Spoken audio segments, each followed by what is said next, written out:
Welcome to the class. In the last class, we discussed what is metabolism and what is the difference between living and non-living, and we were discussing about cell structure. ठीक है, तो cell structure में हमने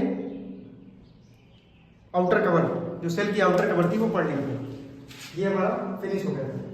ठीक है, और हम cytoplasm क्या था, जो लिक्विड था जिसमें सेल ऑर्गेनेल्स रहते हैं। ठीक है, तो उनमें हम साइटोप्लाज्म में माइटोकॉन्ड्रिया पढ़ लिए थे।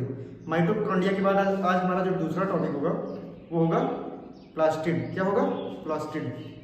ठीक है, तो ये साइटोप्लाज्म है, इसमें सेल ऑर्गेनेल्स रहते हैं, mitochondria, plastid, endoplasmic reticulum, Golgi body, lysosome, ribosome, centrosome. ठीक है, तो ये हमने आज मतलब जैसे माइटोकॉन्ड्रिया आपको लिखाया था, तो उसमें क्या लिखवाया था कि माइटोकॉन्ड्रिया डबल मेम्ब्रेन स्ट्रक्चर है।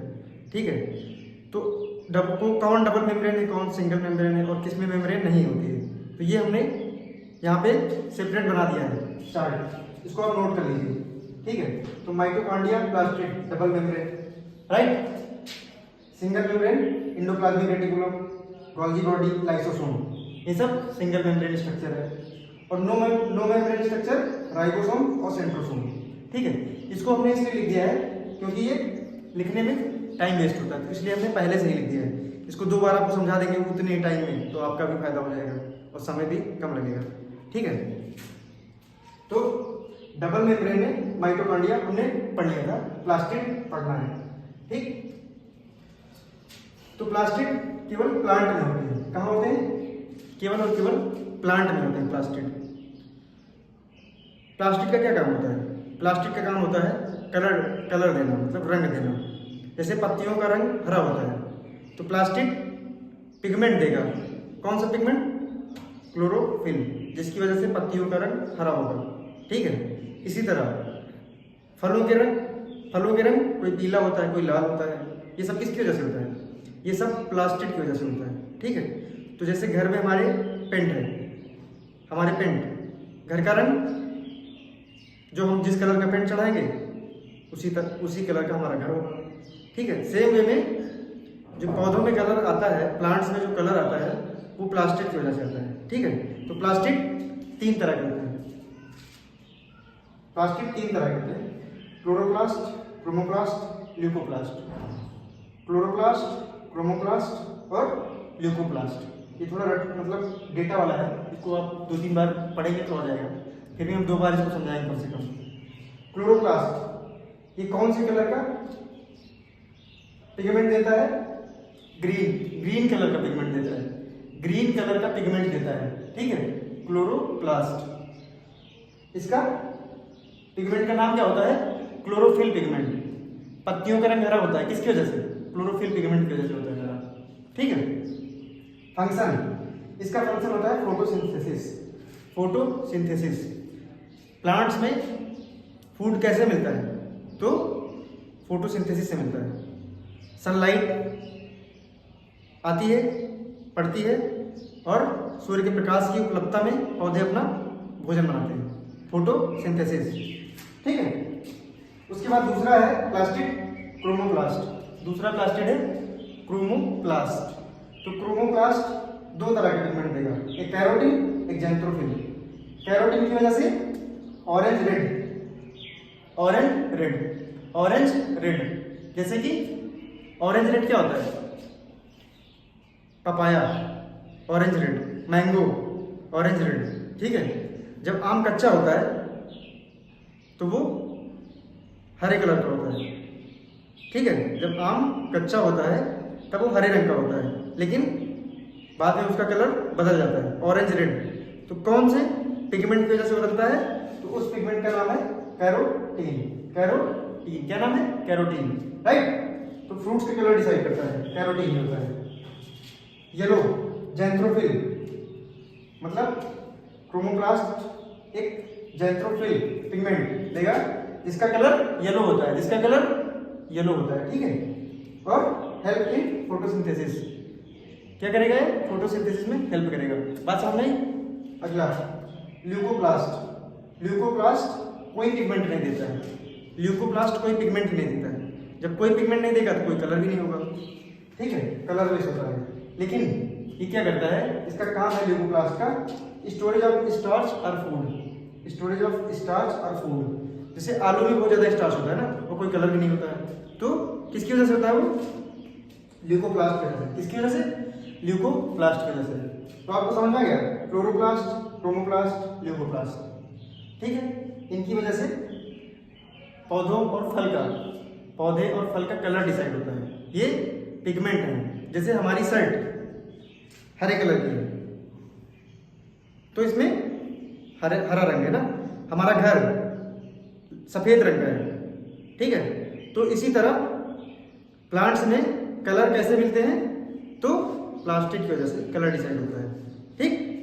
हमने तो इसको आप नोट कर लीजिए, पूरा ये बना लीजिए।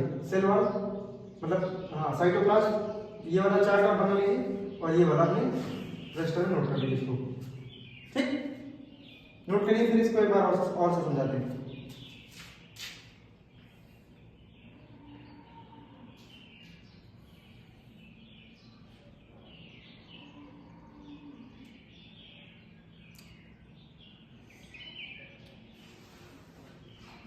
नोट कर लिया, ठीक है। आप दो लाइन नीचे और लिखिए। Mg atom is present in the core of chlorophyll. Mg atom is present in the core of chlorophyll, ठीक है। Mg atom की वजह से सनलाइट एब्जॉर्ब करता है, ठीक है। Mg atom जो होता है वही सनलाइट एब्जॉर्ब करता है, ठीक है।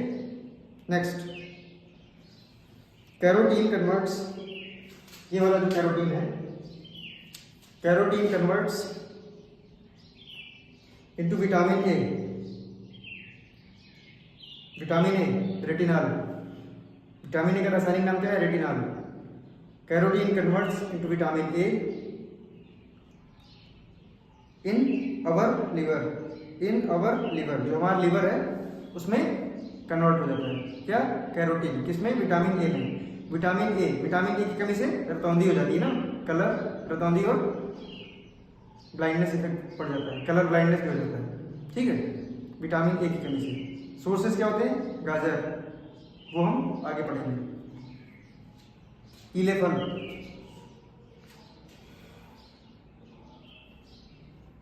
ठीक, ये आपने नोट कर लिया ना। तो एक बार इसको आप फिर से देख लीजिए वीडियो बैक करके, हम आगे बढ़ते हैं क्योंकि वीडियो बहुत लंबा हो जाता है फिर, ठीक। नेक्स्ट है प्लास्टिक का, हम चित्र बना के आपको समझाते हैं। ये लिखने वाला क्वेश्चन आपने लिख लिया, थोड़ा चित्र बना के समझाते हैं प्लास्टिक कैसे होता है।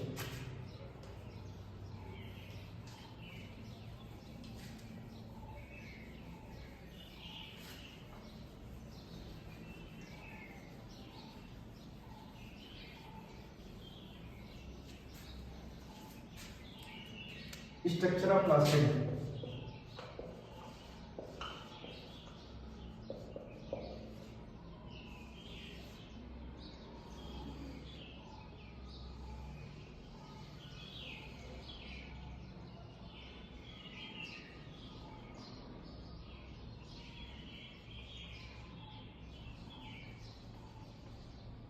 ठीक है। तो ये डबल मेम्ब्रेन स्ट्रक्चर है, तो आप देख सकते हैं डबल मेम्ब्रेन स्ट्रक्चर है। ये इसमें लिक्विड भरा रहता है, इसको बोलते हैं ग्रैना थैलाकाइड, ठीक है। कॉइन्स जैसे सिक्के एक दूसरे के ऊपर रखे होते हैं, ये आपस में जुड़े हुए होते हैं,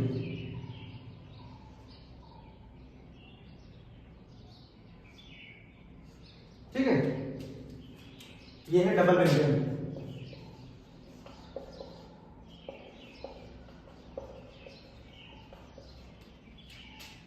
इसमें जो लिक्विड भरा होता है इसको बोलते हैं स्ट्रोमा, ठीक है, लिक्विड है।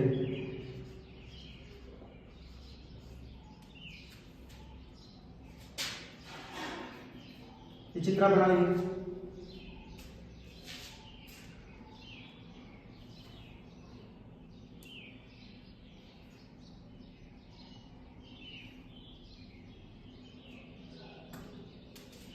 हाँ, इसमें डीएनए भी होता है, ये है पीडीएनए, मतलब प्लास्टिड का डीएनए होता है,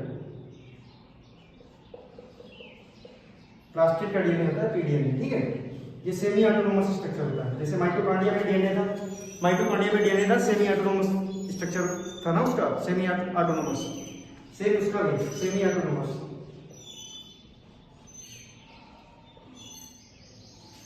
ठीक, सेमी ऑटोनोमस क्या आपको बताया था पिछली क्लास में। तो हमारी बॉडी में, ह्यूमन में केवल एक जगह सेमी ऑटोनोमस डीएनए पाया जाता है, माइटोकॉन्ड्रिया में, लेकिन प्लांट्स में दो जगह पाया जाता है। कहाँ पे? एक तो माइटोकॉन्ड्रिया में पाया जाता है और दूसरा प्लास्टिड में, ठीक। और इस पे पिगमेंट्स रहते हैं, जो ग्रेना थैलाकॉइड है, इस पे पिगमेंट्स प्रेजेंट रहते हैं। इस पे क्या रहते हैं? पिगमेंट्स आर प्रेजेंट, लिख लीजिए आप, पिगमेंट्स आर प्रेजेंट, ठीक, इसको नोट कर लिया।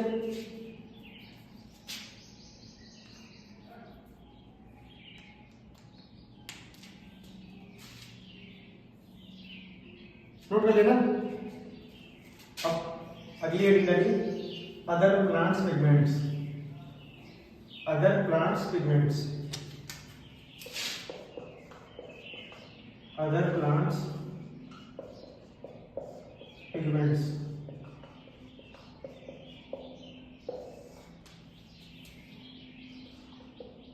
पहला एंथोसियानिन,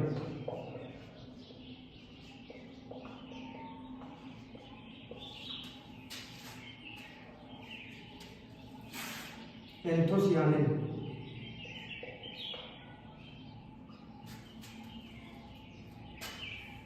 इसमें लिखिए रेड और purple colour pigment in plants, red और पर्पल कलर, रेड और purple colour pigment in plants,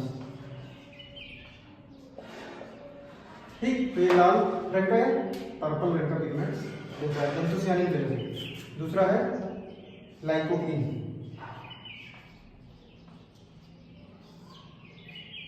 जैसे टमाटर लाल रंग का होता है ना, किसकी वजह से?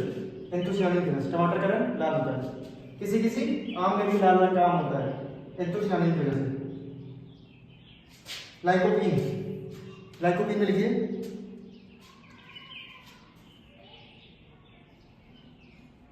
लाइकोपीन में भी रेड पिगमेंट होता है, रेड पिगमेंट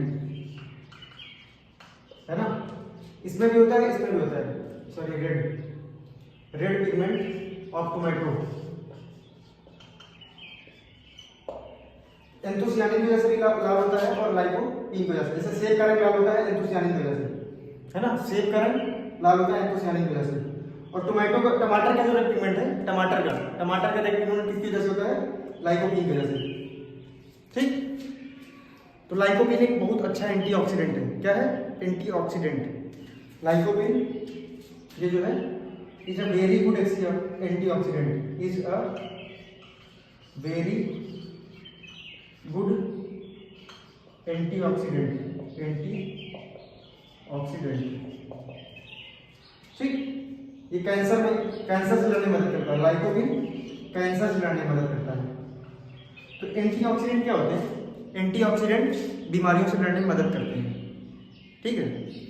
जैसे हमारे शरीर में कोई भी, मतलब हमारे शरीर में नहीं, जब कोई रिएक्शन होती है, हमारे शरीर में बहुत सारी रिएक्शन होती हैं, क्या बताया था? मेटाबॉलिज्म, ठीक है। तो जो हमारे शरीर में केमिकल रिएक्शंस होती हैं, तो उनका बाई प्रोडक्ट बनता है। बाई प्रोडक्ट क्या होता है? कोई भी जब केमिकल रिएक्शन होती है तो उसका बाई प्रोडक्ट हमारे शरीर में बनता है, जिसको कहते हैं फ्री रेडिकल्स, फ्री रेडिकल्स। तो फ्री रेडिकल्स हमारी बॉडी के लिए हार्मफुल होते हैं, हमारी बॉडी के लिए फ्री रेडिकल्स हार्मफुल होते हैं। जैसे अगर हमारी बॉडी में बहुत ज़्यादा फ्री रेडिकल्स हो जाए तो एजिंग इफेक्ट दिखने लगती है, खाल सी उड़ने लगती है ना। आदमी समय से पहले बूढ़ा हो जाता है और उसको बहुत सारी बीमारियां होने लगती हैं। तो फ्री रेडिकल्स किसकी बॉडी में ज़्यादा होंगे? अगर कोई हेल्दी लाइफ स्टाइल फॉलो नहीं कर रहा है, हेल्दी डाइट नहीं फॉलो कर रहा है, प्रॉपर स्लीप नहीं ले रहा है और खाना भी उसके ठीक से डाइजेस्ट नहीं हो रहा है, पॉल्यूशन में रह रहा है वो, है ना, तो उसके शरीर में फ्री रेडिकल्स ज़्यादा होंगे। फ्री रेडिकल्स को काउंटर कौन करता है? जब फ्री रेडिकल्स ज़्यादा होंगे तो बीमारियां भी ज़्यादा होंगी। तो फ्री रेडिकल्स को काउंटर करता है एंटीऑक्सीडेंट। कौन काउंटर करता है? एंटीऑक्सीडेंट। एंटीऑक्सीडेंट फ्री रेडिकल्स को मार देते हैं। हमारी बॉडी में एंटीऑक्सीडेंट फ्री रेडिकल्स को मार देते हैं। तो फ्री रेडिकल्स हमको कहाँ से मिलता है? सोर्स। फ्री रेडिकल्स हमें बाहर से लेना पड़ता है, हरी सब्जी, फल, इनमें सब में, सॉरी एंटीऑक्सीडेंट, मैं गलत बोल गया, एक बार फिर से बोल रहा हूँ। हमारे शरीर में फ्री रेडिकल्स बनते हैं। फ्री रेडिकल्स की वजह से एजिंग इफेक्ट पहले दिखने लगता है ना, समय से पहले आदमी बुढ़ा हो जाता है। तो उनको काउंटर कौन करता है? उनको काउंटर करता है एंटीऑक्सीडेंट। एंटीऑक्सीडेंट हमें कहाँ से मिलते हैं? तो एंटीऑक्सीडेंट हमें बाहर से लेने पड़ते हैं, फल से, हरी सब्जी से, ठीक है, एंटीऑक्सीडेंट मिलते हैं। तो टमाटर में जो लाइकोपीन होता है वो एक एंटीऑक्सीडेंट होता है जो कैंसर से लड़ने में मदद करता है ना। तो इसलिए डॉक्टर कहते हैं हरी सब्जी खाओ, फल खाओ, ग्रीन सलाद, ये सारी चीज़ें एंटीऑक्सीडेंट का सोर्स हैं, ठीक है। और विटामिन सी में भी एंटीऑक्सीडेंट होता है, विटामिन ई में भी एंटीऑक्सीडेंट होता है ना। ग्रीन लीफी वेजिटेबल्स, फ्रूट्स, इनमें सब में एंटीऑक्सीडेंट होता है। तो ये सब हमें खाते रहना चाहिए। इससे हमारे शरीर में फ्रेशनेस बनी रहती है और हम यंग दिखते हैं। तो आप भी अपनी लाइफ स्टाइल में ये सारे रूल्स फॉलो करिए। Proper sleep, balance diet, healthy diet and also follow good exercise. Daily आपको एक्सरसाइज भी करनी चाहिए, ठीक है। अगर आप ये कॉन्सेप्ट नहीं समझ पाए तो एक उदाहरण और दे रहा हूँ मैं। एग्जाम्पल ये है कि जैसे कोई शैतान बच्चा घर में आ जाता है, घर में कोई शैतान बच्चा आ गया तो उसको उसकी देखभाल के लिए अच्छा बच्चा लगा दिया जाता है कि भैया तुम इसको संभाल के रखना, इस बच्चे को देखते रहना, है ना, कि कुछ ये गलत न करने पाए। सेम उसी तरह हमारी बॉडी में जो फ्री रेडिकल्स बनते हैं तो उनको काउंटर करने के लिए एंटीऑक्सीडेंट काम करता है। आपको समझ में आ गया होगा, राइट, ठीक है। तो अब हम शुरू करते हैं क्या अगला टॉपिक। हाँ, एल्कोहल और स्मोकिंग से भी हमारे शरीर में फ्री रेडिकल्स ज़्यादा बनते हैं। तो एल्कोहल और स्मोकिंग ये भी बॉडी के लिए नुकसानदायक है। अब हम अगला टॉपिक शुरू करते हैं, गॉल्जी बॉडी। क्या शुरू करते हैं? Golgi body.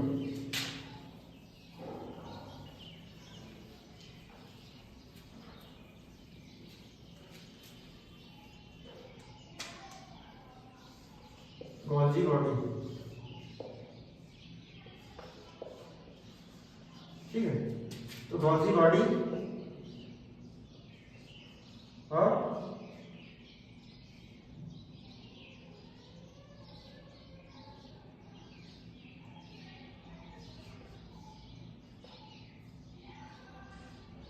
एंडोप्लाज्मिक रेटिकुलम और lysosome. Golgi body, endoplasmic reticulum, lysosome, ठीक है। गॉल्जी बॉडी, एंडोप्लाज्मिक रेटिकुलम और लाइसोसोम, ये तीनों एक साथ पढ़ेंगे, ठीक है ना। Golgi body, endoplasmic reticulum, lysosome.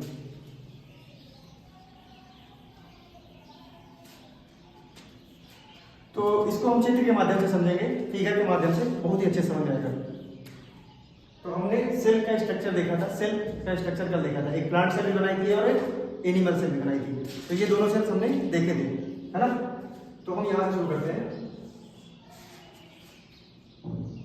ये हमारा न्यूक्लियस, ये न्यूक्लियर मेम्ब्रेन, न्यूक्लियर मेम्ब्रेन है, ठीक है। इधर जो था ये है प्लाज्मा मेम्ब्रेन, है सेल मेम्ब्रेन। क्या है? सेल की जो सबसे बाहरी लेयर थी वो प्लाज्मा मेम्ब्रेन या सेल मेम्ब्रेन थी, राइट। तो ये है प्लाज्मा मेम्ब्रेन, प्लाज्मा मेम्ब्रेन।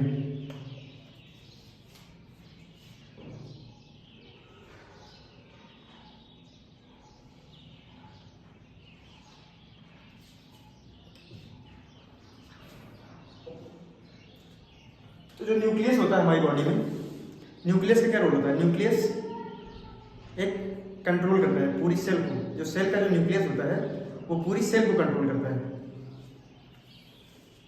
तो ये न्यूक्लियर मेम्ब्रेन है, मतलब न्यूक्लियस की बाहरी लेयर।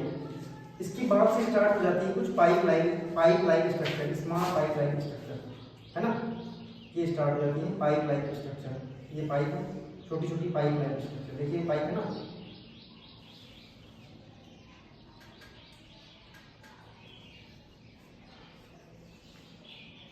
ये पाइप।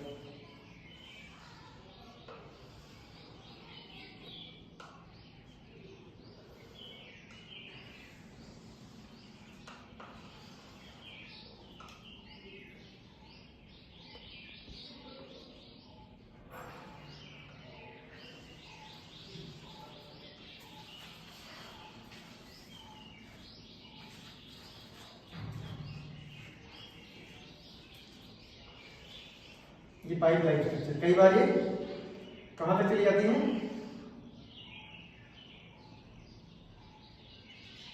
प्लाज्मा मेम्ब्रेन तक चली जाती है, मतलब ये फैली होती है सेल में। सेल में पाइप लाइक स्ट्रक्चर फैली होती है, पाइप लाइक स्ट्रक्चर फैली होती है सेल में, ठीक। तो यहां से न्यूक्लियस मैसेज देता है, किसको? न्यूक्लियस ने मैसेज दिया है, ये है, ये जो पाइप लाइक स्ट्रक्चर है ये इंडोप्लाज्मिक रेटिकुलम है। क्या है? इंडोप्लाज्मिक रेटिकुलम, ठीक। सेल में सबसे ज्यादा जगह किसके पास होती है? तो सेल के अंदर सबसे ज्यादा जगह इंडोप्लाज्मिक रेटिकुलम के पास होती है। किसके पास? इंडोप्लाज्मिक रेटिकुलम के पास। तो ये पाइप लाइक स्ट्रक्चर जो है, ये pipe like structure endoplasmic reticulum है। तो यहाँ पे कुछ स्मॉल डॉट्स लाइक स्ट्रक्चर होते हैं, स्मॉल डॉट्स लाइक स्ट्रक्चर, ठीक है, स्मॉल डॉट्स लाइक स्ट्रक्चर ये है।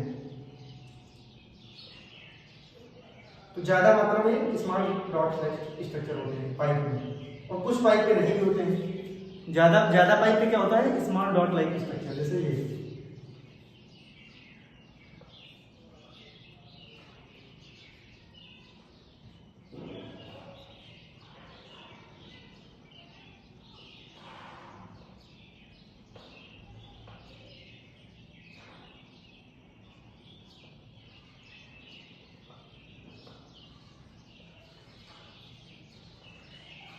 तो ये जो स्मॉल डॉट लाइक स्ट्रक्चर है ये है राइबोसोम। क्या है?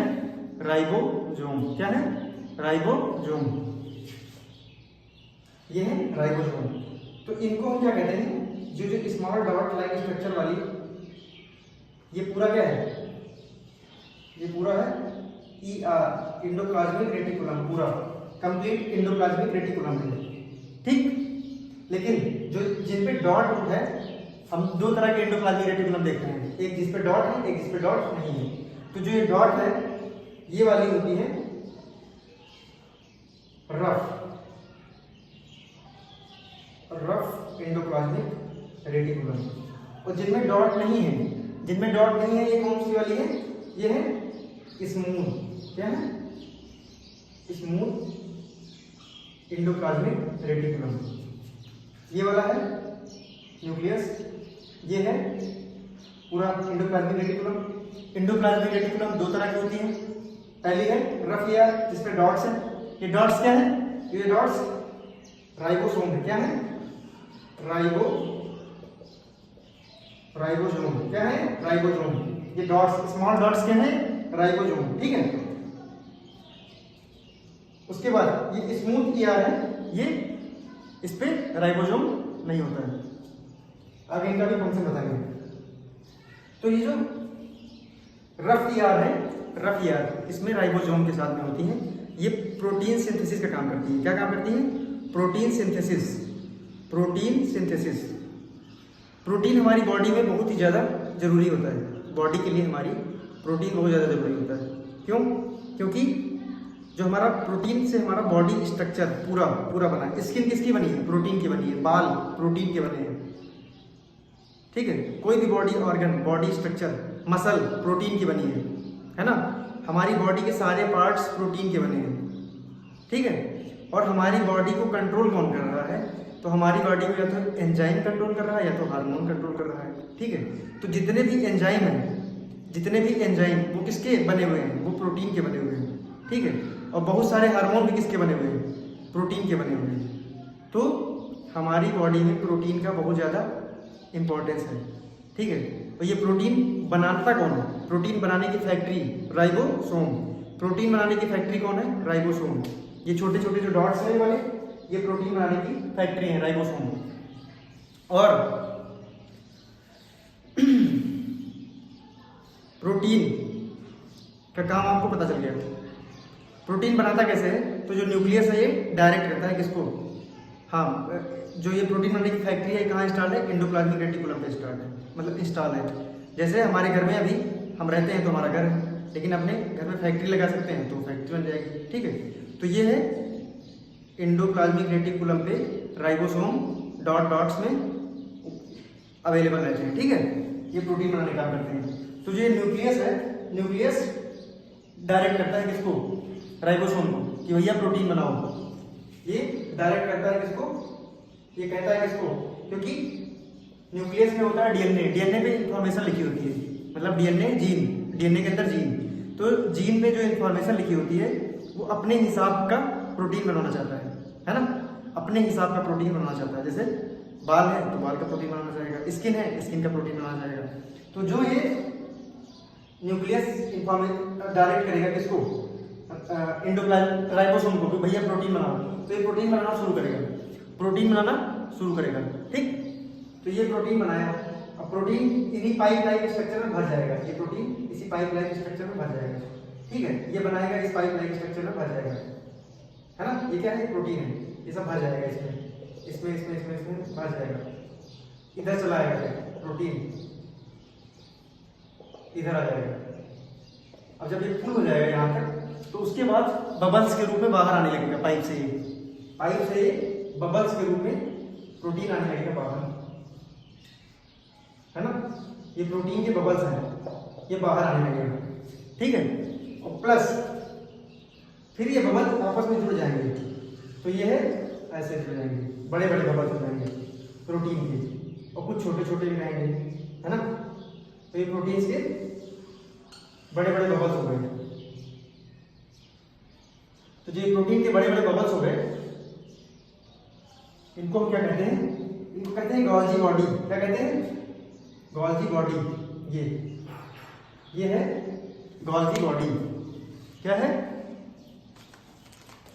Golgi body.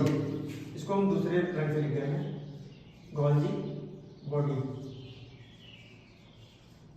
ठीक है, गोल्जी बॉडी।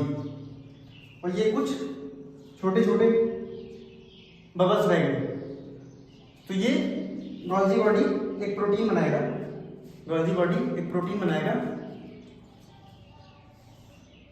ठीक है।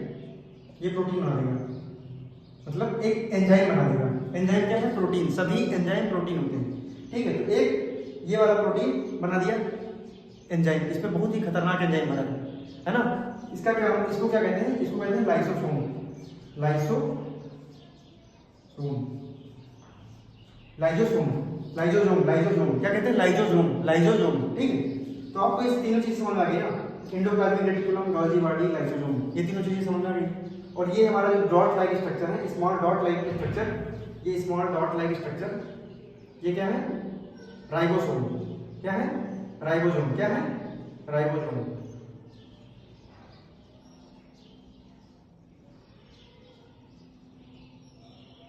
एक बार फिर से समझा रहे हैं, तब तक आप चित्र बना लीजिए।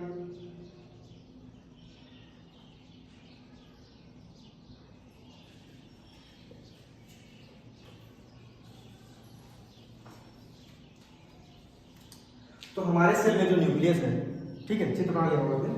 हमारे सेल में जो न्यूक्लियस है उसके अंदर होता है डीएनए, डीएनए के अंदर जीन, जीन में लिखा होता है कि इस जीन में क्या लिखी होती है, इंफॉर्मेशन। जीन में क्या लिखी होती है, इंफॉर्मेशन, ठीक है। तो जो न्यूक्लियस है वो डायरेक्ट करेगा किसको, एंडोप्लाज्मिक रेटिकुलम को और राइबोसोम को, कि भैया प्रोटीन बनाओ, भैया प्रोटीन बनाओ। तो ये प्रोटीन बनाना स्टार्ट करेगा। अब प्रोटीन जब बनाएगा तो ये कहाँ भरेगा, ये स्मॉल पाइप लाइक स्ट्रक्चर जो है इनको कहते हैं एंडोप्लाज्मिक रेटिकुलम, ठीक है। तो इसमें डाल देगा, इसमें प्रोटीन डाल दिया, इसमें प्रोटीन डाल दिया, इसमें प्रोटीन डाल दिया, इसमें प्रोटीन डाल दिया, है ना। उसके बाद जब प्रोटीन भर गई तो बबल्स के रूप में यहाँ पे आ गया, ये बबल्स, ये बबल्स, ये बबल्स, ये बबल्स, ये बबल्स।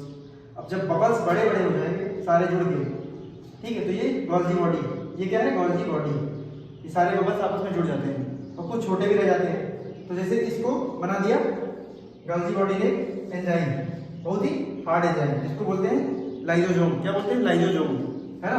और ये वाला बबल्स, इसमें प्रोटीन भरा हुआ है, इसमें क्या है, प्रोटीन भरा हुआ है, बड़े बड़े बबल्स। इसमें गोल्जी बॉडी इसको मॉडिफाई करेगा, ठीक है, इसको मॉडिफाई करेगा और मॉडिफाई करके जरूरत के हिसाब से प्रोटीन बनाएगा। जैसे स्किन वाला है तो स्किन वाला प्रोटीन बनाएगा, जैसे जीन में लिखी हुई इंफॉर्मेशन इसको मिल रही है बाल वाली, तो ये बाल वाला बनाएगा, बाल वाला प्रोटीन बनाएगा, ठीक है, समझाया। तो ये है हमारा पूरा कॉन्सेप्ट, इसको नोट कर लीजिए, ठीक। तीनों चीजें आपकी हो गई, endoplasmic reticulum, Golgi body, lysosome, और राइबोसोम भी हो गया लगभग आधा, राइबोसोम अभी लिखवा देंगे, है ना। तो आप हेडिंग डालिए एंडोप्लाज्मिक रेटिकुलम। क्या है हेडिंग, एंडोप्लाज्मिक रेटिकुलम। इसमें लिखिए single membrane structure, single membrane structure होती है ना। उसके बाद both in next line, present in both plant and animal cell, present in both plant and animal cell, ठीक है। नेक्स्ट पॉइंट, दो टाइप के होते हैं, हमने बताया ना, टाइप 1 मतलब दो टाइप के होते हैं। पहला है RER, RER मतलब rough endoplasmic reticulum, rough endoplasmic reticulum. तो रफ एंडोप्लाज्मिक रेटिकुलम में लिखिए विद राइबोसोम। रफ क्यों होते हैं, क्योंकि इसमें राइबोसोम प्रेजेंट रहता है, ठीक है।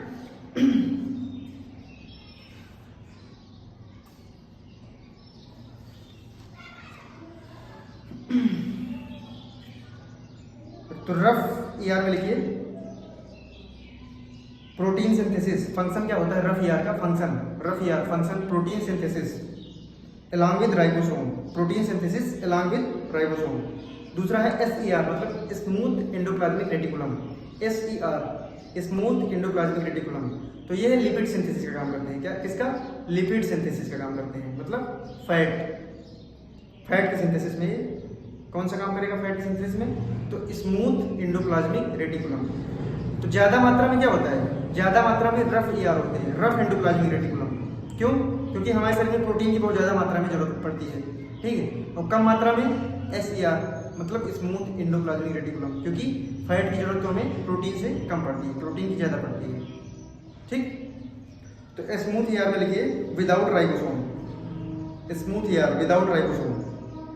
फंक्शन इसका क्या होता है, फंक्शन डाल के लिखिए lipid fat synthesis, lipid oblique fat synthesis,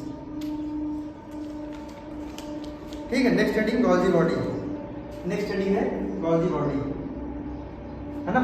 Golgi body में लिखिए single membrane structure both in plant and animal cell, single membrane structure present both in plant and animal cell, ठीक।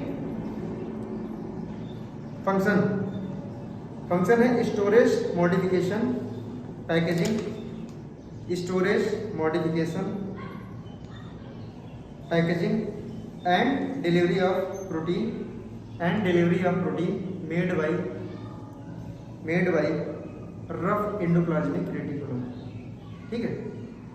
तो क्या करेगा, स्टोरेज करेगा, मॉडिफिकेशन मतलब मॉडिफाई करेगा, कौन सी प्रोटीन बनानी है उसको मॉडिफाई करेगा, ठीक है। जैसे लाइसोसोम बनाना है तो लाइसोसोम बना देगा, है ना। स्किन की प्रोटीन बनानी है तो स्किन की प्रोटीन, बाल की प्रोटीन बनानी है बाल की प्रोटीन, मसल की प्रोटीन बनानी है मसल की प्रोटीन बना देगा, ठीक है। तो जब आप बॉडी बिल्डिंग करते हैं तो जिम ट्रेनर आपको क्या बोलता है कि आप प्रोटीन ज़्यादा लीजिए, मतलब प्रोटीन हमारी बॉडी में बहुत ज़्यादा जरूरी होती है, सारे जितनी भी बॉडी स्ट्रक्चर हमारा प्रोटीन का बना हुआ है, ठीक है।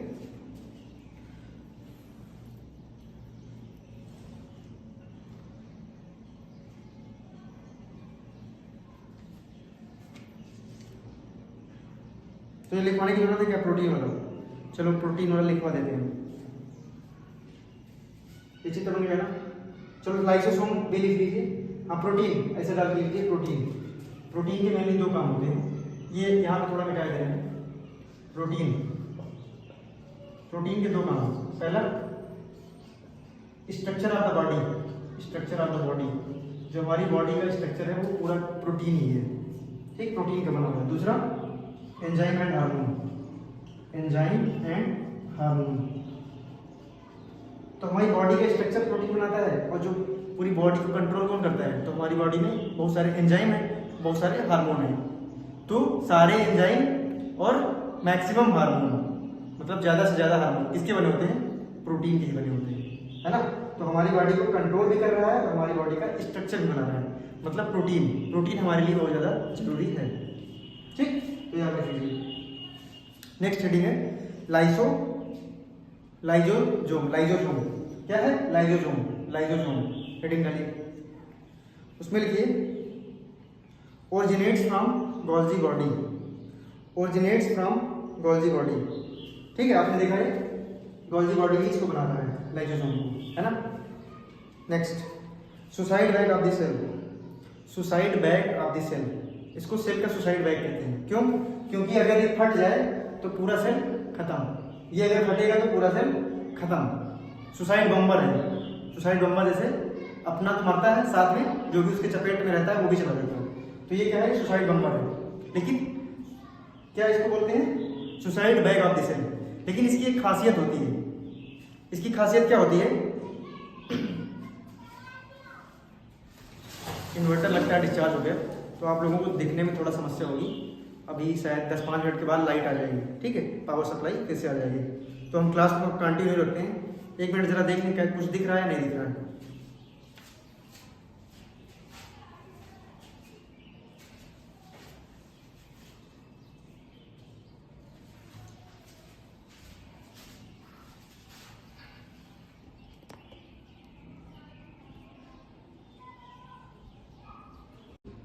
हाँ, तो पावर सप्लाई की वजह से थोड़ा कनेक्शन डिस्टर्ब हो गया था। तो अगर ये वीडियो मर्ज हो जाएगी तब तो हम इसको एक ही में डाल देंगे, अगर नहीं मर्ज होगी तो फिर हम अलग से क्लास डाल देंगे, ठीक है। तो हम लाइसोसोम पढ़ रहे थे, क्या पढ़ रहे थे? लाइजोजोम, ठीक है, लाइजोजोम। तो lysosome suicide bag of the cell, है ना, suicide bag of the cell. लेकिन ये किसको मारता है? ये किसको मारता है? ये हेल्दी सेल को नहीं मारता है, ये ओल्ड वार्न आउट जो और इन्फेक्टेड सेल होते हैं उनको मारता है, ठीक है। तो ये हमारी बॉडी में डिफेंस मैकेनिज्म का भी काम करता है ना। जैसे WBC में सबसे ज़्यादा लाइजोसोम पाए जाते हैं, है ना। WBC fighting mechanism of our body, right. तो लाइजोसोम कौन बनाता है? गोल्जी बॉडी, ठीक है। ये समझ में आया आपको बात? बहुत ही इसके अंदर स्ट्रॉन्ग एंजाइम होता है जिसको बोलते हैं हाइड्रोलिटिक एंजाइम। कौन सा एंजाइम? Hydrolytic enzyme. वो इसमें भरा होता है, ठीक है। वो जब फट जाता है तो पूरी सेल का काम खत्म। इसीलिए इसको क्या कहते हैं? Suicide bag of the cell, ठीक। इसमें नोट करिए थोड़ा। सिंगल मेम्ब्रेन स्ट्रक्चर, ये आपने लिख लिया था। नेक्स्ट है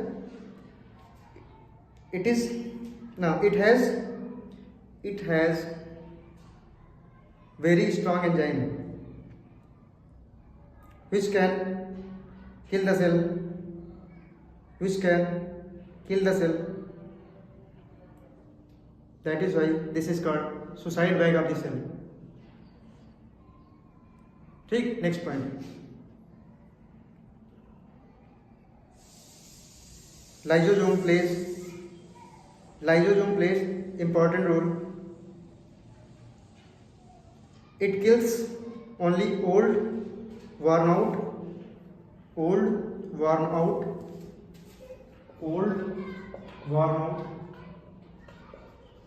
and infected cells, ठीक है, इन्फेक्टेड सेल्स। तो इसके बारे में जो गलत धारणा बनी है वो आप ठीक कर लीजिए, ये अच्छा होता है। Next, maximum number of lysosomes are present in WBC, ठीक है। Maximum number of lysosomes are present in WBC। तो जो WBC होता है सोल्जर ऑफ आवर बॉडी, है ना। WBC क्या है? Soldier of our body. मतलब कोई भी अगर बाहर से अटैक होता है हमारी बॉडी पे, कोई वायरस आता है, कोई बैक्टीरिया अटैक करने की कोशिश करता है, तो उसको कौन मारता है? उसको WBC मारता है, ठीक है। उसको कौन मारता है? उसको WBC मारता है। तो ये लाइसोसोम अपना भी ब्लास्ट हो जाता है और उसको भी ब्लास्ट कर देता है, तो ये सुसाइड बम्बर लोग, ठीक है, ये हमने आपको समझा दिया था। नेक्स्ट है, ये हमने तीनों पढ़ लिया, क्या क्या, endoplasmic reticulum, Golgi body, lysosome, ठीक है। हमने ये भी जाना कि जो स्मॉल डॉट्स टाइप की स्ट्रक्चर है ये है राइबोसोम, क्या है, राइबोसोम, ठीक है। तो अगली हेडिंग डालिए आप राइबोसोम। राइबोसोम के बारे में थोड़ा सा पढ़ना है बस, ज्यादा नहीं।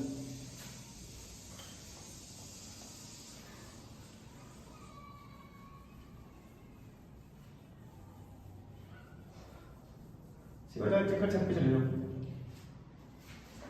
घूम आप देखो, ठीक है। हेडिंग डालिए राइबोसोम। क्या काम है इसका, प्रोटीन की फैक्ट्री है, हमारी बॉडी में प्रोटीन की फैक्ट्री है। दो टाइप के होते हैं ना, पहला है 80S, दूसरा है 70S। कौन सा, 70S। एस क्या है यहाँ पे, एस कुछ लोग कहते हैं सेडिमेंटेशन है, लेकिन ये सेडिमेंटेशन नहीं है, ये है स्वेडबर्ग यूनिट। क्या है, स्वेडबर्ग यूनिट, क्योंकि स्वेडबर्ग नामक साइंटिस्ट ने इसको खोजा था, ठीक है। तो ये क्या है, 80S स्वेडबर्ग यूनिट, 70S ये भी, एस मतलब स्वेडबर्ग यूनिट। तो आपने ये पढ़ा होगा ना, मतलब 80S, ठीक है, जो स्टार्टिंग में खोजा गया था राइबोसोम, तो ये बहुत छोटा था, इसको देख ही नहीं पाते थे लोग कहते थे बहुत छोटा है, बहुत छोटा है। लेकिन जब बाद में इलेक्ट्रॉन माइक्रोस्कोप की खोज हुई तब इसको देखा गया, ठीक है। ये हमारी बॉडी में प्रोटीन की फैक्ट्री है। दो टाइप के होते हैं, 80S को 60 + 40S,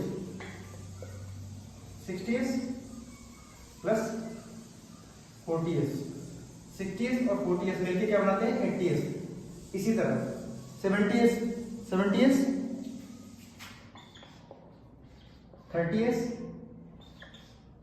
50S मिलके 70S बनाते हैं, है ना।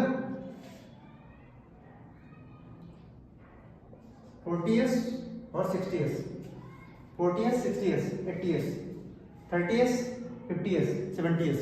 तो ये कैसे भाई, मैथमेटिक्स तो आपने पढ़ी होगी ना, 40 + 60 क्या होता है, 80 नहीं होता ना, 40 + 60 100 होता है। लेकिन यहाँ पे 40S और 60S मिला के क्या बना रहे हैं, 80S। तो ये कैसे, तो ये है वेक्टर मैथमेटिक्स। क्या है, वेक्टर मैथमेटिक्स, जो हम लोग पढ़ते हैं नॉर्मल मैथमेटिक्स से अलग होती है, वेक्टर मैथमेटिक्स, ठीक है। तो ये वेक्टर मैथमेटिक्स के हिसाब से होता है। या फिर इसको आप ऐसे समझ लीजिए, जैसे हम बाइक चला रहे हैं 60 की स्पीड से, ठीक है, और आप चला रहे हैं 40 की स्पीड से। दोनों अगर एक दूसरे से कनेक्ट होके हम भागेंगे, बाइक चलाएंगे, तो उसकी एवरेज स्पीड क्या आएगी, ना तो 60 आएगी ना तो 40 आएगी। कितनी आएगी, 80 आएगी। कितनी, 80।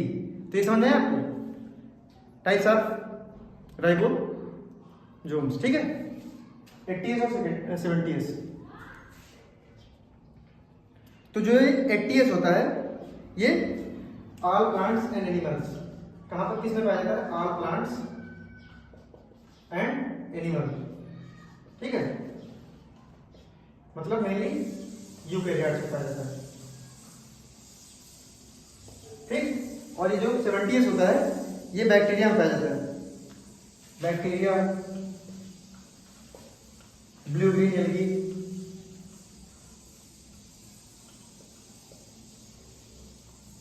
बैक्टीरिया, ब्लू ग्रीन एल्गी और माइकोप्लाज्मा,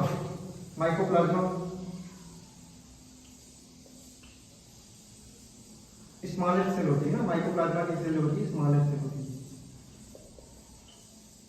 और ये यूकैरियोट्स में मिलता है, प्रोकैरियोट्स में।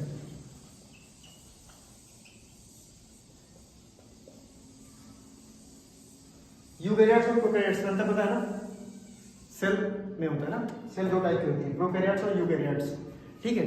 तो यूकैरियोट्स मतलब यू मतलब आप में कौन सी है, यूकैरियोट्स मतलब सारे प्लांट्स और एनिमल्स में कौन सी सेल पाई जाती है, यूकैरियोट्स, राइट, ठीक है। तो लिखिए राइबोसोम में नॉन मेम्ब्रेन स्ट्रक्चर है, नॉन मेम्ब्रेन स्ट्रक्चर,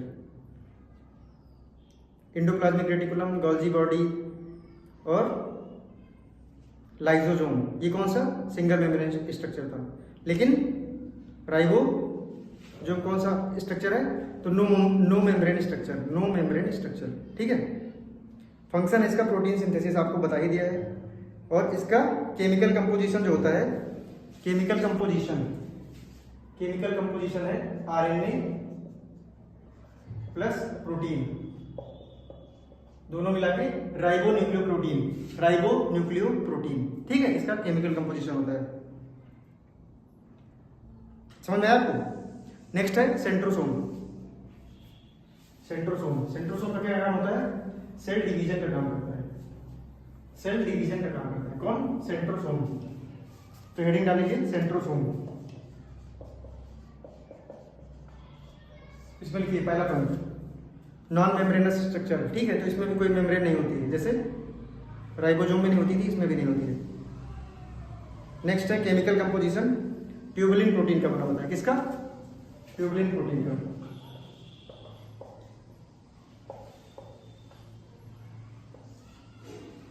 राइबोसोम किसका बना था, राइबोन्यूक्लियोप्रोटीन, सेंट्रोसोम ट्यूबुलिन प्रोटीन, ठीक। नेक्स्ट फंक्शन है helps in cell division, function क्या है इसका, तो सेल डिवीजन में हेल्प करता है। Next absent in plant cell, केवल एक एनिमल सेल में होता है ना, आपको बताया था जब हमने चार्ट बनाया था स्टार्टिंग में। तो ये जो सेंट्रोसोम है ये कहाँ होता है, ये केवल एनिमल सेल में होता है, तो प्लांट सेल में नहीं होता है। प्लांट सेल में सेल डिवीजन फिर कैसे होता है, तो प्लांट सेल में सेल प्लेट होती है, क्या होती है, सेल प्लेट, तो सेल प्लेट से सेल डिवीजन होता है प्लांट सेल में। लेकिन एनिमल सेल में सेल डिवीजन कौन करता है, तो एनिमल सेल में सेल डिवीजन करता है सेंट्रोसोम, राइट, ठीक है। तो सेंट्रोसोम भी फिनिश। नेक्स्ट है हमारा सेल ऑर्गेनेल्स, सारे हो गए। अगला है न्यूक्लियस या फिर जेनेटिक मटेरियल, अगला टॉपिक है न्यूक्लियस या जेनेटिक मटेरियल। तो हमारा बेसिक धीरे धीरे खत्म हो रहा है, इसके बाद हम बायोटेक्नोलॉजी में एंटर कर देंगे, ठीक है। न्यूक्लियस पढ़ेंगे, आज न्यूक्लियस पढ़ लेंगे, कल से हम बायोटेक्नोलॉजी में एंट्री कर देंगे, ठीक है। तो ये बेसिक आप अच्छे से पढ़ लीजिए, बायोटेक्नोलॉजी आपको बहुत अच्छे से तभी समझ में आएगी, ठीक है। तो अगली हेडिंग डाल लीजिए न्यूक्लियस, क्या है न्यूक्लियस, ठीक। न्यूक्लियस कुछ इस तरह का होता है, सेल के अंदर न्यूक्लियस जो होता है, control room of the cell, कौन कंट्रोल करता है, न्यूक्लियस, सेल को कौन कंट्रोल करता है, तो न्यूक्लियस, ठीक है।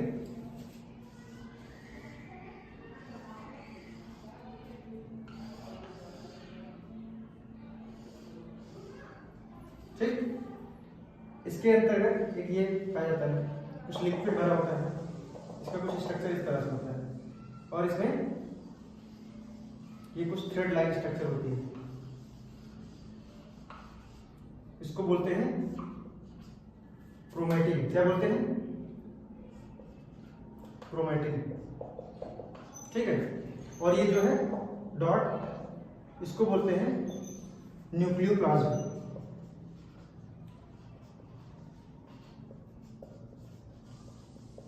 ठीक है। जो लिक्विड भरा है ये है न्यूक्लियोप्लाज्म, ये डबल मेम्ब्रेन है ना, न्यूक्लियस डबल मेम्ब्रेन स्ट्रक्चर है, डबल मेम्ब्रेन, ये है न्यूक्लियर पोर,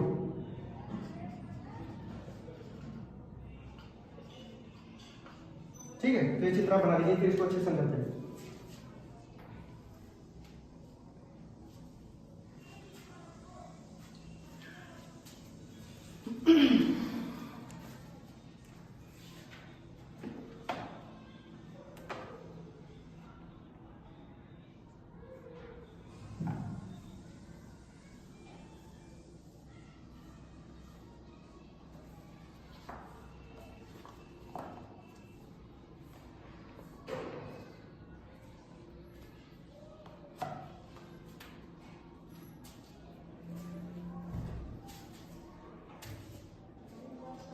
चित्र बन गया ना, ठीक है। तो ये क्रोमैटिन मटेरियल है और ये न्यूक्लियोप्लाज्म, न्यूक्लियस बता ही दिया, control room of the cell. अब इसमें जो न्यूक्लियोलस होता है, ये न्यूक्लियोलस है, लिखना भूल गए।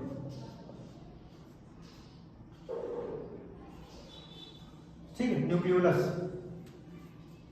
इसका क्या काम होता है? इसका काम होता है फॉर्मेशन ऑफ राइबोसोम। क्या है? Formation of ribosome. Formation of ribosome. ठीक है, इसके लिए रिस्पॉन्सिबल होता है न्यूक्लियोलस, है ना।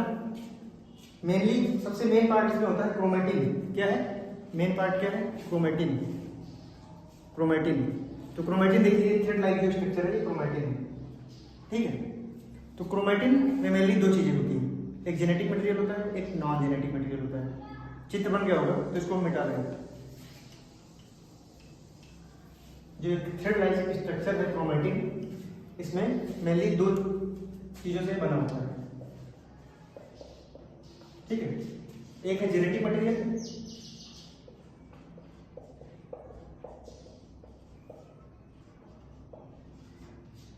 और दूसरा है नॉन जेनेटिक मटेरियल।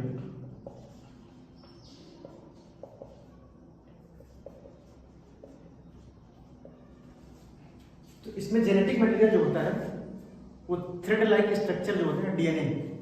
क्रोमेटिन में genetic material thread like structure DNA होता है। ठीक है, और नॉन जेनेटिक मटेरियल जो होता है वो क्या होता है? Histone protein. क्या होता है? Histone protein. Histone protein. तो इसका काम होता है, हिस्टोन प्रोटीन को ये सेफ्टी देता है। किसको? ये किसको सेफ्टी देता है? तो डीएनए को सेफ्टी देता है। सेफ्टी प्लस स्टेबलाइज करता है इसको, डीएनए को स्टेबलाइज और सेफ्टी के लिए होता है। ठीक है, हिस्टोन प्रोटीन। तो डीएनए भी है, हिस्टोन प्रोटीन भी है। ये जेनेटिक मटेरियल, ये नॉन जेनेटिक मटेरियल है। इतना समझा गया? तो अब बताइए, डीएनए के ऊपर हिस्टोन प्रोटीन, हिस्टोन प्रोटीन के अंदर डीएनए होता है। आप ऐसे समझिए, जैसे आप बचपन में कभी पतंग उड़ाया हमने, तो पतंग उड़ाने वाला जो धागा होता है, धागा, तो धागा तो टूट सकता है, लेकिन धागा न टूटे इसके ऊपर उस पर क्या चढ़ाया जाता है? मांझा। क्या चढ़ाया जाता है? मांझा। हमारी साइड उसको मांझा बोलते हैं। तो मांझा क्या करता है? धागे को मजबूती प्रदान करता है। ठीक है, मांझा धागे को मजबूती प्रदान करता है। तो धागा अलग अलग पतला भी हो सकता है, मोटा भी हो सकता है, लेकिन मांझा का एक ही काम होता है, क्या? सेफ्टी प्रोवाइड करना। ठीक है, या फिर आप इसको और अच्छे समझ सकते हैं, जैसे ये जो जेनेटिक मटेरियल है, ये सबका अलग अलग होगा, सबका अलग अलग होगा। मेरा जेनेटिक मटेरियल अलग होगा, आपका जेनेटिक मटेरियल अलग होगा, लेकिन ये जो हिस्टोन प्रोटीन है या नॉन जेनेटिक मटेरियल है, ये सबका एक ही जैसा होगा।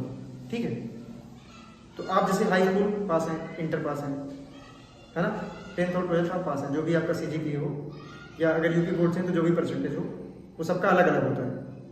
ठीक है, लेकिन जब मार्कशीट के ऊपर आप लेमिनेशन करवाते हैं ना, मार्कशीट के ऊपर क्या करवाते हैं? लेमिनेशन। तो लेमिनेशन सबका एक जैसा होता है। ठीक है, अब ये मत कहना कि इनका लेमिनेशन पतला है, इनका मोटा। अब मैं समझने के लिए केवल एग्जाम्पल बता रहा हूँ। ठीक है, तो जो लेमिनेशन है वो सबका एक जैसा होता है, लेकिन मार्कशीट सबकी अलग अलग होती है।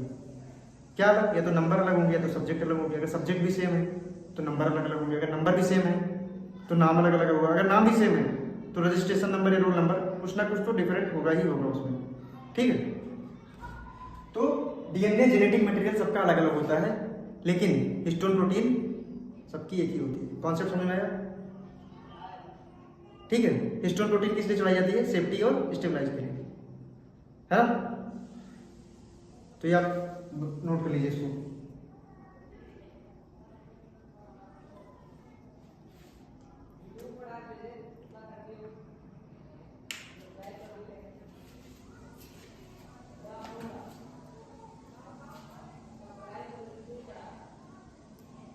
नोट कर लिया ना? अब अगला जो हम बताने जा रहे हैं आपको,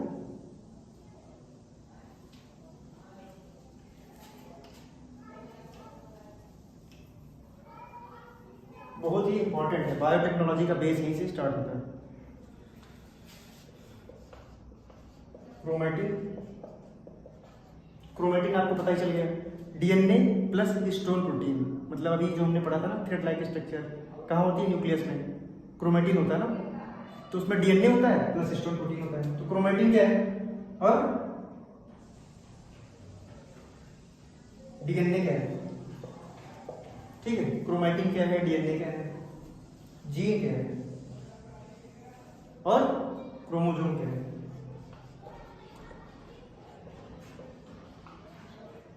क्रोमेटिन, डीएनए, जीन, क्रोमोसोम, ये चारों वर्ड्स आपने सुना होगा। ठीक है, इसमें क्या क्या डिफरेंस होता है तो आप ध्यान से 5 मिनट ध्यान लगा के सुन लीजिए, आपको समझ में आ जाएगा। ठीक है, तो क्रोमेटिन को हमने अभी पढ़ाया है। अभी क्या पढ़ा है? क्रोमेटिन कहाँ होता है? न्यूक्लियस में होता है। तो डीएनए भी होता है उसके अंदर, और डीएनए के साथ साथ क्या होता है? Histone protein. पतंग और मांझा वाला एग्जांपल दिया था ना, मतलब जो धागा है वो मांझा, तो ये धागा हो गया, डीएनए क्या है? धागा, और ये हिस्टोन प्रोटीन क्या है? मांझा। ठीक है, अब डीएनए क्या है? जो थ्रेड लाइक स्ट्रक्चर थी डीएनए, डीएनए क्या है? Thread like structure. ठीक है, थ्रेड लाइक स्ट्रक्चर जिसपे सारी जेनेटिक इंफॉर्मेशन लिखी होती है। डीएनए पे क्या लिखा होता है? Information, genetic information. कौन सी इंफॉर्मेशन? जेनेटिक इंफॉर्मेशन, जो पीढ़ी दर पीढ़ी से चली आ रही है। हमारे अंदर जो डीएनए है उसमें मेरे मदर फादर की जो जेनेटिक इंफॉर्मेशन है वो लिखी है, मेरे फादर के पास जो डीएनए है वो उनके मदर फादर। ठीक है, मेरे बच्चों में जो डीएनए होगा मेरा और मेरी वाइफ का डीएनए होगा, है ना। तो जो बहुत पहले से चला आ रहा है और आगे भी चलता जाएगा। तो डीएनए में क्या है? जेनेटिक इंफॉर्मेशन लिखी होती है। ठीक है, डीएनए में जेनेटिक इंफॉर्मेशन लिखी होती है, तो नोट कर लीजिए इधर।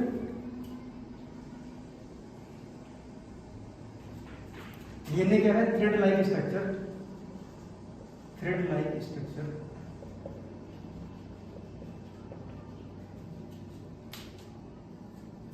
containing genetic information,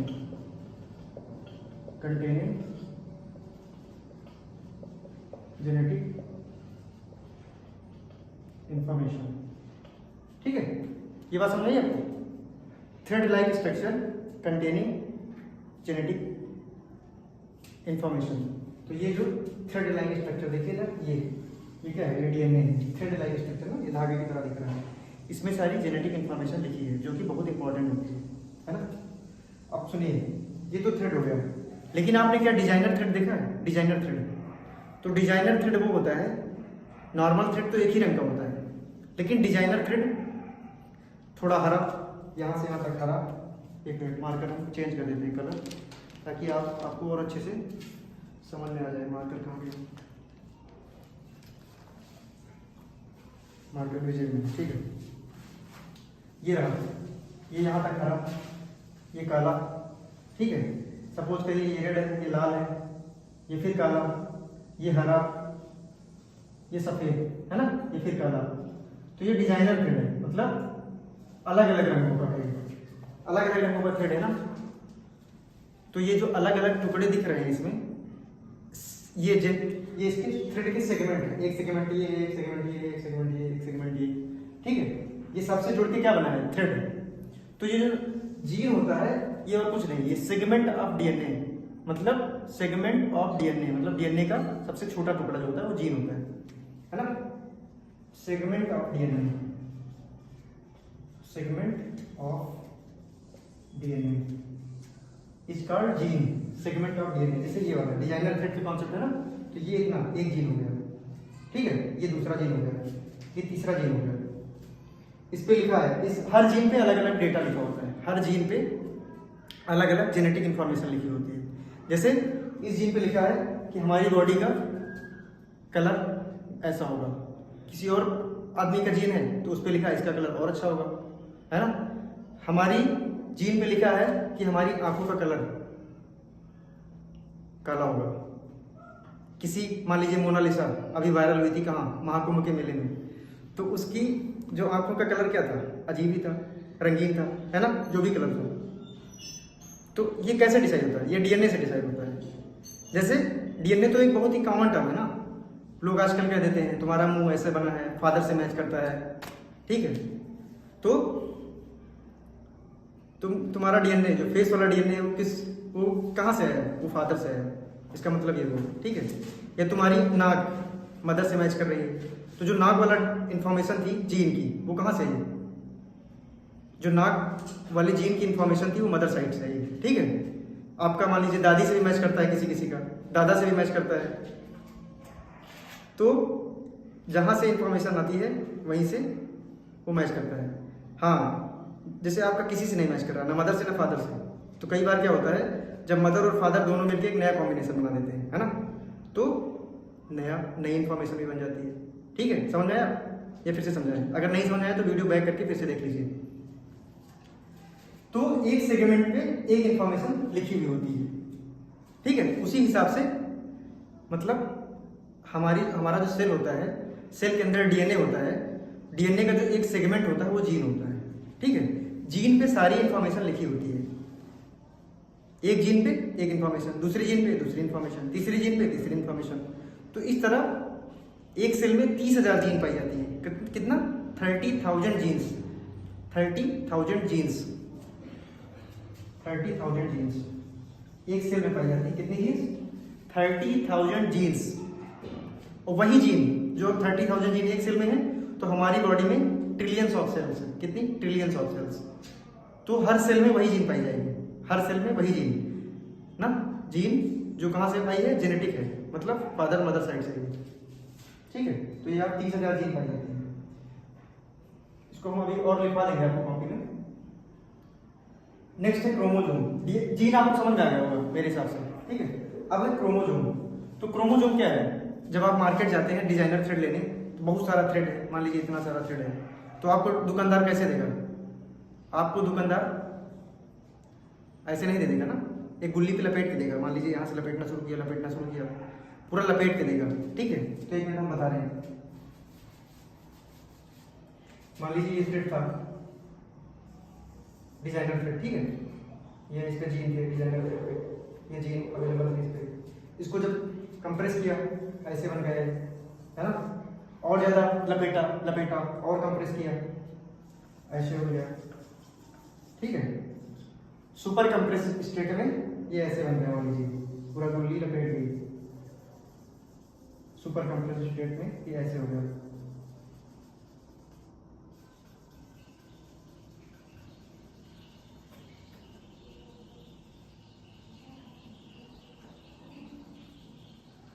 ठीक है। ये सुपर कंप्रेस स्टेट में हो गया।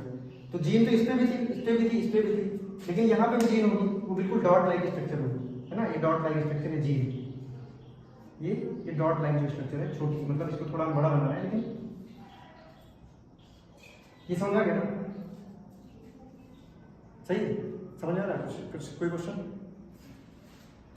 ठीक है। क्रोमोसोम मतलब थ्रेड को हम कंप्रेस करते गए, लास्ट में सुपर कंप्रेस स्टेट में ये जीन कहाँ पे अवेलेबल है? क्रोमोसोम पे अवेलेबल है। तो जीन की परिभाषा हम दो तरह से दे सकते हैं। सेगमेंट ऑफ डीएनए, मतलब डीएनए का एक सेगमेंट, छोटा सा कट, क्या है? जीन। या फिर दूसरी तरह से हम कह सकते हैं कि जीन्स आर प्रेजेंट या genes are located on chromosomes, ठीक है। Genes are located on chromosomes. तो ये सारी चीज समझ में आ गया? Chromatin, DNA, gene, chromosome. Chromatin, DNA, gene, chromosome एक बार में नहीं समझ में आएंगी, तो हम दोबारा नहीं समझा रहे हैं क्योंकि ये रिकॉर्डेड क्लास है, तो इसको आप बैक करके देख सकते हैं, इसमें आपको फैसिलिटी मिलती है, आराम से देख सकते हैं। तो अगर आपको कम समझ में आई है, अच्छे समझ में आएगी तो ठीक है। अगर आपको कम समझ में आया है तो इसको बैक करके फिर से देख लीजिए। कोई क्वेश्चन समझ में सफिशिएंट? ठीक है, इसको आप फिर से देख लीजिए, राइट।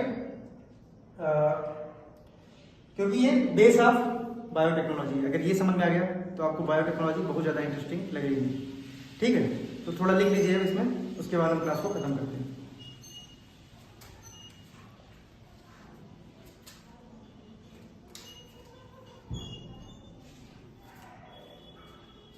फर्स्ट पॉइंट लिखिए, chromatin DNA plus histone protein. Chromatin क्या है? DNA plus histone protein, chromatin हो गया। Next point, DNA is genetic material. DNA is genetic material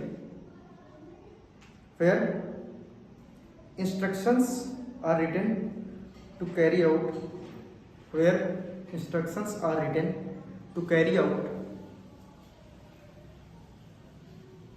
functions of cell and body, functions of cell and body.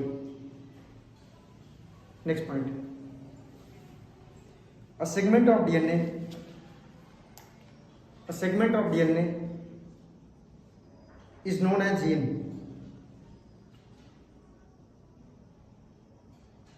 and one gene normally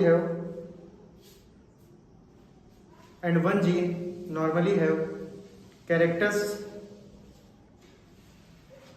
for and one gene normally have instructions for one character, instructions for one character. ठीक है, मतलब एक character के लिए एक gene information रखेगी। जैसे हमारा रंग इस कलर का होगा, ये एक जीन इंफॉर्मेशन रखेगी। दूसरा, हमारी आंखों का रंग इस तरह होगा, ये दूसरी इंफॉर्मेशन रखेगी। ठीक है, हमारी हाइट इतनी ज़्यादा होगी तो ये तीसरा जीन रखेगा इंफॉर्मेशन। हम मोटे होंगे या पतले होंगे, मतलब जो भी जेनेटिक इंफॉर्मेशन है ना, तो वो कौन रखेगा, वो चौथी जीन रखेगी। अलग अलग तरह की इंफॉर्मेशन अलग अलग जीन रखेगी। ठीक है, और जीन जेनेटिक मटेरियल है। ठीक है, next point, genes are located on the chromosome as a dot, genes are located on chromosome as a dot. ठीक है, ये आपको समझा दिया है, सारे पॉइंट्स आपको समझा दिया है। एक बार फिर से देख लेना, ये बहुत इंपॉर्टेंट है और एक बार भी नहीं समझ में आता है, इसको 2 बार देखना पड़ता है। Next, genes are the smallest unit of inheritance, genes are the smallest unit of inheritance,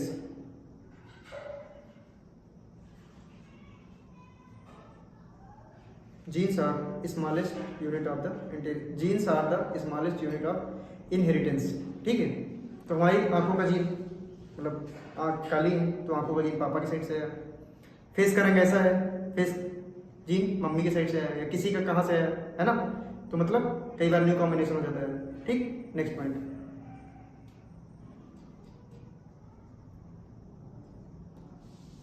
in a normal cell chromatin is present, in a normal cell chromatin is present, chromosomes are present in a cell only during cell division, chromosomes are present in a cell only during cell division। मतलब जैसे normal cell है तो उसमें chromatin रहेगा, लेकिन जब cell division का time होगा तो उस टाइम क्रोमोसोम्स प्रेजेंट रहेंगे। ठीक है, जब सेल डिवीजन का टाइम होगा, मतलब सेल डिवीजन मतलब सेल 1 से 2 हो रही है, ठीक है, रिप्रोडक्शन, तो उस टाइम कौन रहेगा, chromosomes are present. Next point, there are about 30,000 genes in a cell of human being, there are about 30,000 genes in a cell of human being। तो एक सेल में 30,000 जीन, कितना, 30,000 जीन्स। हमारी बॉडी में ट्रिलियंस ऑफ सेल होती है ना, trillions of cell होती है।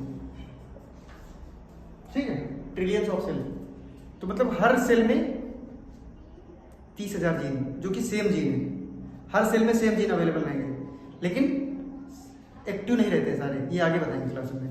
जो एक्टिव रहेगा वही उसी के हिसाब से वो काम करेगा, है ना, तो ये अगली क्लास में आपको पता चलेगा। अभी आप इतना जानिए कि हमारी सेल में 30,000 जीन होते हैं। ठीक है, और ट्रिलियंस ऑफ सेल होती हैं, सब में वही 30,000 जीन रहेंगे। ठीक, नेक्स्ट, हाँ, जो डीएनए पे हमारी इंफॉर्मेशन लिखी होती है, जैसे अंग्रेजी में हम पढ़ते हैं ना, ये इंग्लिश है तो ए से जेड तक इसमें अल्फ़ाबेट्स हैं। हम हिंदी पढ़ते हैं तो आ से लेके ज्ञा तक अल्फ़ाबेट्स हैं, है ना। वैसे कंप्यूटर की जो लैंग्वेज होती है वो मशीनरी लैंग्वेज होती है, उस पर 0 और 1 फॉर्म में समझता है ना। तो जो डीएनए होता है हमारा, डीएनए की लैंग्वेज क्या होती है, डीएनए की जो लैंग्वेज होती है वो एडेनिन, ग्वानिन, साइटोसिन, थायमिन, है ना। एडेनिन, ग्वानिन, साइटोसिन, थायमिन, ये आगे बताएंगे, अभी बता दें। एडेनिन, ग्वानिन, साइटोसिन, थायमिन, ये डीएनए की लैंग्वेज होती है। सारा डेटा इसी फॉर्म में लिखा जाता है, एडेनिन, ग्वानिन, साइटोसिन, थायमिन के फॉर्म में सारा डेटा लिखा रहता है। जो भी इंस्ट्रक्शन जीन देती है वो कौन से फॉर्म में लिखा होता है, तो एडेनिन, ग्वानिन, साइटोसिन, थायमिन। ठीक है, एडेनिन डबल बॉन्ड थायमिन और साइटोसिन ट्रिपल बॉन्ड गुआनिन, ठीक है। ये होता है डीएनए में बॉन्ड, है ना, बॉन्ड बनता है adenine double bond thymine cytosine triple bond guanine. ये बेस पेयर इनको कहते हैं, क्या बेस पेयर, क्योंकि ये बेसिक नेचर में होते हैं इसलिए इनको बेस पेयर कहते हैं, ठीक, ये समझा गया।